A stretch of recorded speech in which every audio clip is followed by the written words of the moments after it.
Guys, gue punya peluang usaha emas nih buat bazar sekolah bulan depan. Nih, keripik level neraka, dijamin laku keras. Tapi masalahnya klasik guys, kita punya tenaga, punya resep, tapi gak punya modal buat produksi usaha. Nah, Mas Sita, gue dengar uang kas pribadi lo nganggur. Boleh kali? Hah? Mau minjem? Bunganya berapa? Astagfirullah, kita kan anak akuntansi perbankan syariah, jangan riba dong. Pakai sistem mudharabah aja. Mudo apa? Mudharabah. Kanaya dan Wita yang kerja, Mas Sita yang pemilik modal. Itu, kita penuhi rukunnya sekarang.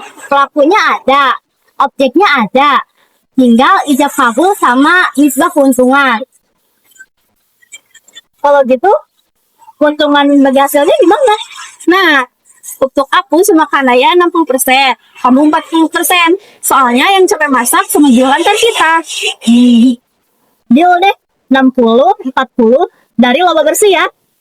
Oke. Tunggu dulu, jangan main salaman aja. Ada aspek pengawasannya nih. Emang perlu diawasin? Kan masih udah percaya.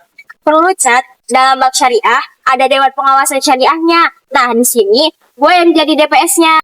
Waduh, galak nih. Apa yang harus diawasi nih? Gue harus ngawasin bisnis kalian. Yang pertama, jangan ada unsur haramnya. Yang kedua, jangan ada penipuannya. Dan yang ketiga, jangan ada judinya.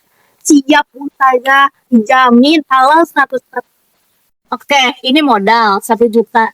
Tapi gimana tetapnya? Gue gak mau ini jadi piutangnya Kanaya. Soalnya ini kan bukan utang. Tepat, di sini peran standar akuntansi mudharabah, PSAK, biar gue jelasin cara penyajian laporan keuangannya. Lu mode serius on. Dengerin ya, posisinya beda. Buat Mas Sita, sebagai pemilik dana, uang 1 juta ini dicatat di aset sebagai investasi mudharabah. Buat Kanaya dan Wita, sebagai pengelola, uang ini bukan uang utang, tapi juga bukan modal sendiri. Lah, terus apa dong? Nah, di buku namanya dana sirna temporer. Posisinya di laporan keuangan ada di tengah-tengah antara liabilitas, utang, dan ekuitas modal. Nah, pasti namanya ribet banget. Temporer. Karena dananya cuma titipan sementara buat usaha, Chan. Kalau usahanya rugi, bukan salah Kanaya, dananya bisa berkurang. Kalau utang kan wajib balik utuh. Kalau ini enggak. Oh, jadi rugi murni bisnis, Kasita yang nanggung semua kerugian finansialnya.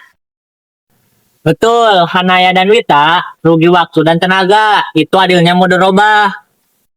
Terus kalau nanti ada orang lain atau yang mau lihat laporan keuangan bazar kita, gimana? Mereka gak tahu detail perjanjian kalian tadi. Kan gak ada semua orang dari sini. Pertanyaan bagus, Chandra. Itu masuknya ke poin terakhir, pengungkapan. Maksudnya? Nah, di sini saya baca di laporan keuangan nanti ada bagian yang namanya CLK, catatan atas laporan keuangan. Di situ kita harus curhat alias transparan. Apa aja yang harus diungkapin, Ru? Yang pertama, ada rincian usaha apa, biar jelas. Yang kedua, besaran modalnya 1 juta. Yang ketiga, paling penting, nisbah bagi hasilnya 60-40. Kalau yang keempat dan terakhir, kalau nanti ada kerugian atau masalah, harus ditulis secara jujur di situ. Jadi gak ada rahasianya ya?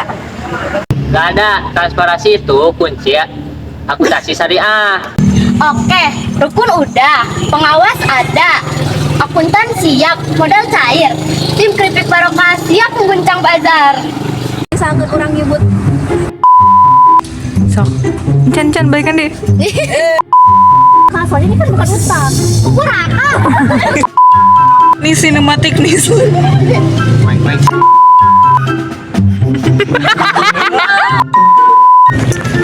banget sama sekali. Ini gue udah nggak mau. Hahaha.